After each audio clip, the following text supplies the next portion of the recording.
எம்மையெல்லாம் மனிதர்களாக தலைநிமிரச் செய்த மகத்தான தலைவர் புரட்சியாளர் அம்பேத்கர் அவர்களை வணங்கி அன்பு தங்கை செங்கொடி அவர்களுக்கு புகழ் வணக்கத்தை தெரிவித்துக் கொண்டு 10 ஆண்டு காலம் மோடி அவர்களின் சாதனை என்ன செஞ்சாரு? 10 வருஷமா வாயால வடை சுட்டு இருக்கிறாரு.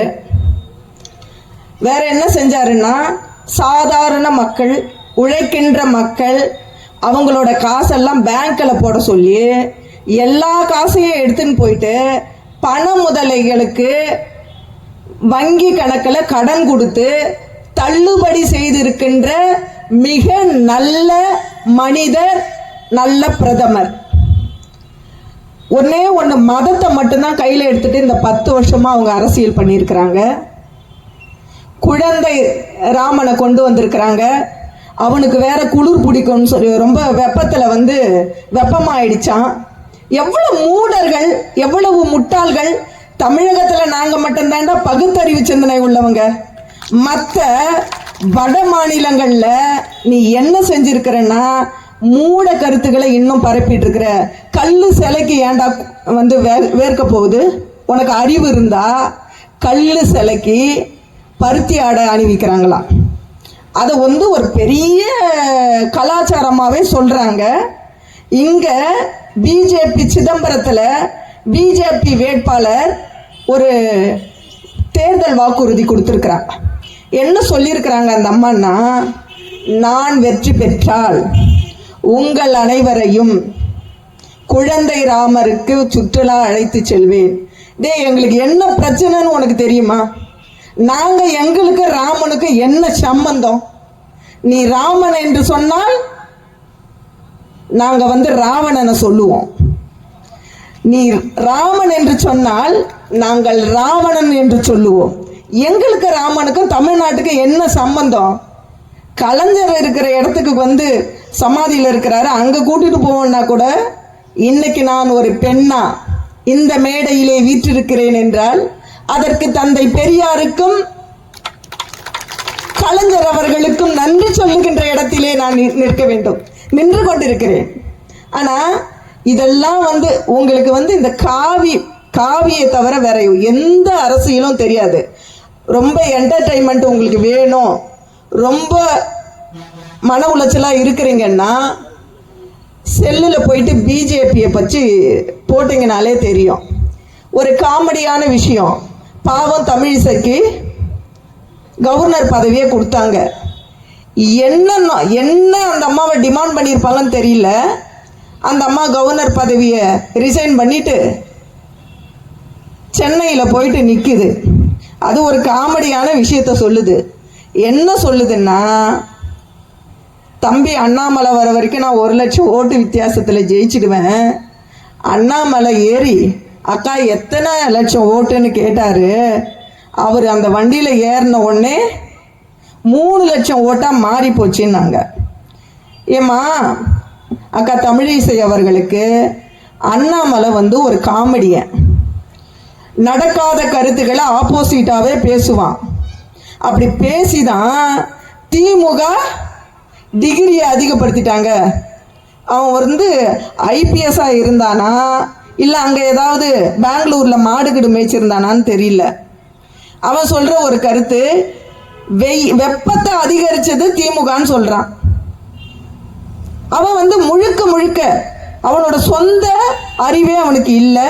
அவனோட முழுக்க முழுக்க அவனை யார் இயக்குவது என்றால் ஆர்எஸ்எஸ் இயக்கி கொண்டிருக்கிறது. ஆர்எஸ்எஸ் என்ன அஜெண்டா சொல்றாங்களோ, பொய்ய கூட நீங்க பலமுறை சொன்னா அது உண்மையாயிடும். பலமுறை அந்த பொய் சொல்லிக்கிட்டே இருங்க. மோடி, அடுத்தது அண்ணாமலை, இப்படி தொடர்ந்து இவர்களை பற்றிய நீங்க எது எடுத்தாலும் பாருங்க, என்ன விஷயம் எடுத்தாலும் பாருங்க. ஒன்று திமுகவை தான் இன்னைக்கு நிறைய கட்சிகள் திமுகவை சுத்தியே இந்த விசில் அடிச்சாங்குஞ்சிங்க இருக்கிறானுங்க, நாம் தமிழர்கள்.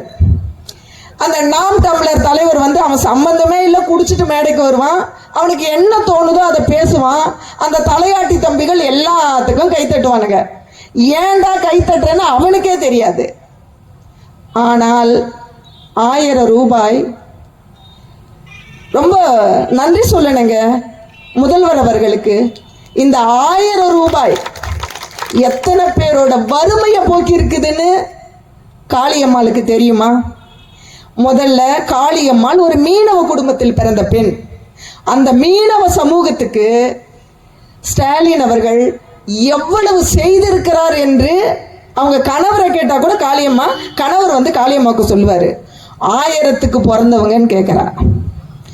5 பைசாவுக்கு நாம் தமிழர் என்ற ஒரு கட்சியை வச்சுக்கிட்டு வெளிநாட்டில் இருக்கிற நாம் தமிழர் தம்பிக கிட்டலாம் கையேந்தி கட்சி நடத்துற நீ, உனக்கு 1000 ரூபாயோட மதிப்பு தெரியாது.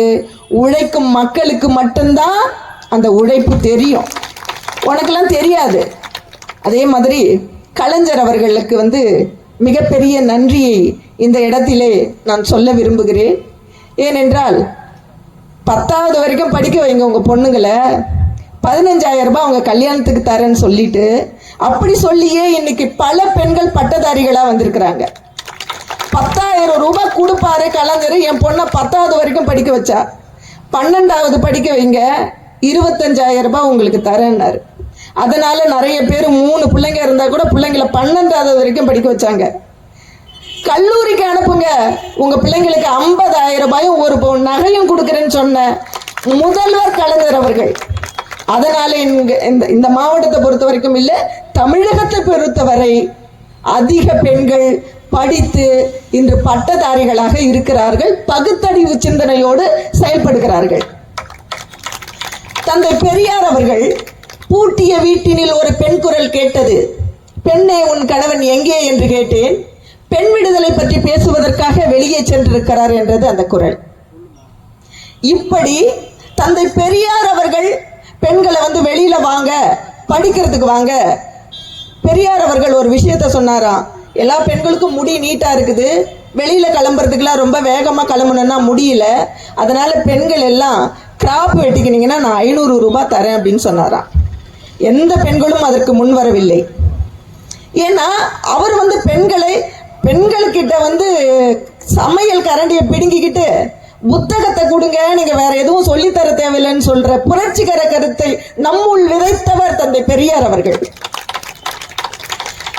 எதை செஞ்சாலும் முதல்வர் அவர்கள் எதை செஞ்சாலும் RSSோட இன்னொரு பிரிவான நாம் தமிழர் கட்சி அதுக்கு எதிரான மீம்ஸை போட்டுக்கிட்டே இருக்கிறான்.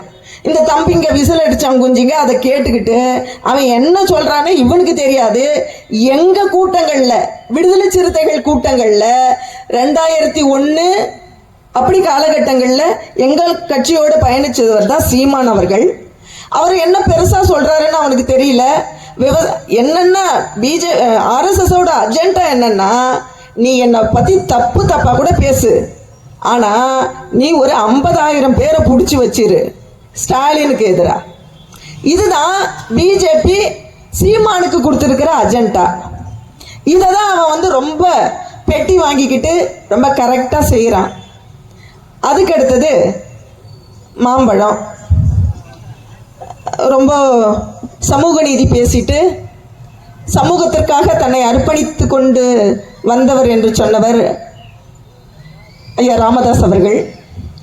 ஆனாலும் இன்று என்ன நிலையில கொண்டு போய் அவரை வச்சிருக்குது இந்த பிஜேபி அப்படின்னா, பிஜேபி 2 விஷயங்களை தமிழகத்தை பொறுத்த வரைக்கும் கையில் எடுத்துச்சு. ஒன்று, சாதிய ரீதியா மற்றவர்களை பிளவுபடுத்துவது, மத ரீதியா எல்லாரையும் பிளவுபடுத்துவது. இந்த 2 விஷயம் தான் தமிழகத்தை பொறுத்த வரைக்கும். கிருஷ்ணசாமியை கூப்பிட்டுச்சு. இன்னைக்கும் ஒரு தென்காசி இது எஸ்சி தொகுதியில் தான் போட்டிடுறாருன்னு நினைக்கிறேன். அவரை கூப்பிட்டு நீ உங்க தேவேந்திர குலவேலர் பல்லர் சாதியிலிருந்து ஒன்று அப்படியே பிராமணனாக்கிறேன்னு சொல்லி அவருக்கு பூநூல் போட்டு அவரை பிராமணாக்கிச்சு. ஆனால் அவரை ஏதாவது பொது தொகுதியில் தானே பிஜேபி சீட்டு கொடுத்து நிற்க வச்சிருக்கணும். ஆனாலும் எஸ்சி தொகுதியில் தான் அவர் நிற்கிறாரு. ரொம்ப காட்டு மிராண்டியான பேச்சு. இன்னைக்கு கூட ஒரு பேட்டியாளர் எதுவோ கேட்குறாரு, உடனே நீ என்ன சாதி, அவன் ஒருத்தன் அங்கேருந்து நான் பறையன், நீ அப்படி தான் பேசுவ, நீ அப்படி தான் பேசுவேன்னு சொல்கிறான். சிதம்பரத்துல தடா பெரியசாமின்னு ஒருத்தன் எங்க கட்சியில இருந்து தான் எல்லா பாடங்களையும் கத்துக்கிட்டு போனான். போயிட்டு ஒரு 100-200 பேரு கூட பூணூல் போட்டான், பறையர்கள்லாம் கூப்பிட்டு உங்களை எல்லாம் பிராமண ஆக்கிட்டேன்னு. இன்னைக்கு எங்கடா வந்து நிக்கிறேன்னா பூங்கொத்து கொடுத்துக்குன்னு ஏடிஎம்கேல போய் நிக்கிறான். என்னடா இவனுங்களுக்குலாம் என்ன அஜெண்டா? ஒண்ணுமே கிடையாதுங்க. இந்த நாட்டை வந்து நாசப்படுத்துகின்ற வேலைகளை இவர்கள் செய்ய வேண்டும். இதுதான் இவங்களுக்கு ஆர்எஸ்எஸ் கத்து கொடுத்த அஜெண்டா. வேற எந்த அஜெண்டாவும் இவங்களுக்கு கிடையாது. இவனுக்கு ஏதாவது இது வரைக்கும் மக்கள் நலன்ல அக்கறை உள்ளவனா எந்த விஷயங்களும் எந்த பிஜேபி காரனும் பேசியிருக்கிறானா? சூரியன் வந்து உதிர்கிறதோ இல்லையோ அப்படின்னு சொல்லிட்டு தாமரை மலர்ந்தே தீரும். தாமரை வர குளத்துல நான் பார்க்குற எல்லா குளமும் நாசமா போச்சு. அதுக்கு அடுத்தது இவங்க வீட்டுக்கு கொண்டு வரணும்னு நினைக்கிறாங்க. அறிவு கட்ட 1-2 பேர் அம்பேத்கர் பேரை சொல்லி படித்தவன்லாம் அதனால டாக்டர் பட்டத்தை அனுபவிச்சிருக்கிறான். அதனால மற்ற சலுகைகளை அனுபவிச்சுட்டு இன்னைக்கு பிஜேபிக்கு ஏடிஎம்கேல ஒதுக்கப்பட்டவன், திமுகவில் ஒதுக்கப்பட்டவன், ஒன்னும் ஒரு மனுஷனே இல்லை அப்படின்னு எவனெல்லாம் ஒதுக்கி விட்டோமோ அவனெல்லாம் ஆள் பிடிக்கிற பிஜேபிக்கு போய் சேர்ந்துட்டான். அதனால மீண்டும் திராவிட மாடல் ஆட்சி ஒருவருக்கு, ஒரு தாழ்த்தப்பட்ட சமூகத்தை சேர்ந்த ஒருவருக்கு 3 முறை சீட்டு கொடுத்து அவரை இந்த தொகுதியோட வேட்பாளரா அறிவிச்சிருக்குதுன்னா அதுதாங்க திராவிட மாடல். ரொம்ப அமைதியானவர், யார் சொன்னாலும் காது கொடுத்து கேட்பவர். அண்ணன் செல்வம் அவர்களை உங்கள் வீட்டு பிள்ளையாக, உங்களில் ஒருவராக நீங்கள் அனைவரும் பக்கத்து வீடு அக்கத்து வீடு ஊரு கதை பேசுற மாதிரியே உட்கார்ந்து பேசுங்க.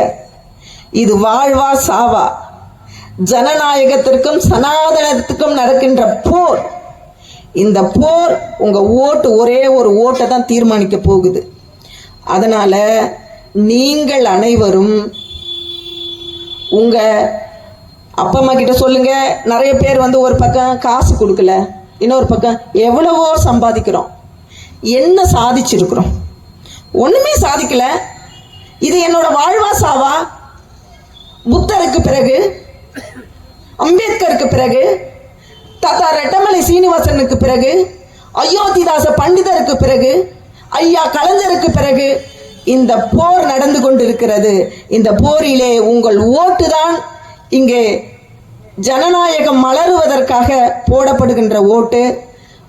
அதனால நீங்கள் அனைவரும் உதயசூரியன் சின்னத்திற்கு பெருவாரியான வாக்குகளை அளித்து வெற்றி பெற அளிக்குமாறு உங்களை அன்புடன் கேட்டுக்கொள்கிறேன். இந்த நேரத்தில் அக்கா மகேஷ் அவர்களுக்கு ஒரு நன்றியை சொல்லணும். மக்கள் நல போன தேர்தலில் வந்து அக்கா வந்து என்னை முதல்ல இடக்கைநாடு பேரூரில் சந்தித்தாங்க. இடக்கைநாடு பேரூர் பொறுப்பாளராக அப்போ இருந்தேன். பானை சின்னத்திற்கு பனையூர் பாபு அவர்களுக்கு. அக்கா வந்து ஆலம்பரை கோட்டைக்குள்ளே ஃபஸ்ட்டு போன உடனே அங்கே சேர்த்துக்கல. அப்புறம் நீங்கள் வந்து இவங்களுக்காக வந்திருக்கிறீங்க அப்படின்னு சொல்லிட்டு அக்கா ஒவ்வொருத்தவங்களா உட்காந்து பேசி எல்லாரையும் அரவணைச்சி அந்த பகுதியில் மட்டும் 1000 ஓட்டு பானைக்கு விழுந்துச்சு. இந்த நேரத்தில் ஏன்னா நம்ம நன்றி சொல்ல போகல, கொரோனா காலம்ன்றதுனால அக்கா அவர்களுக்கு இந்த நேரத்தில் நன்றியை தெரிவிச்சுக்கிறேன்.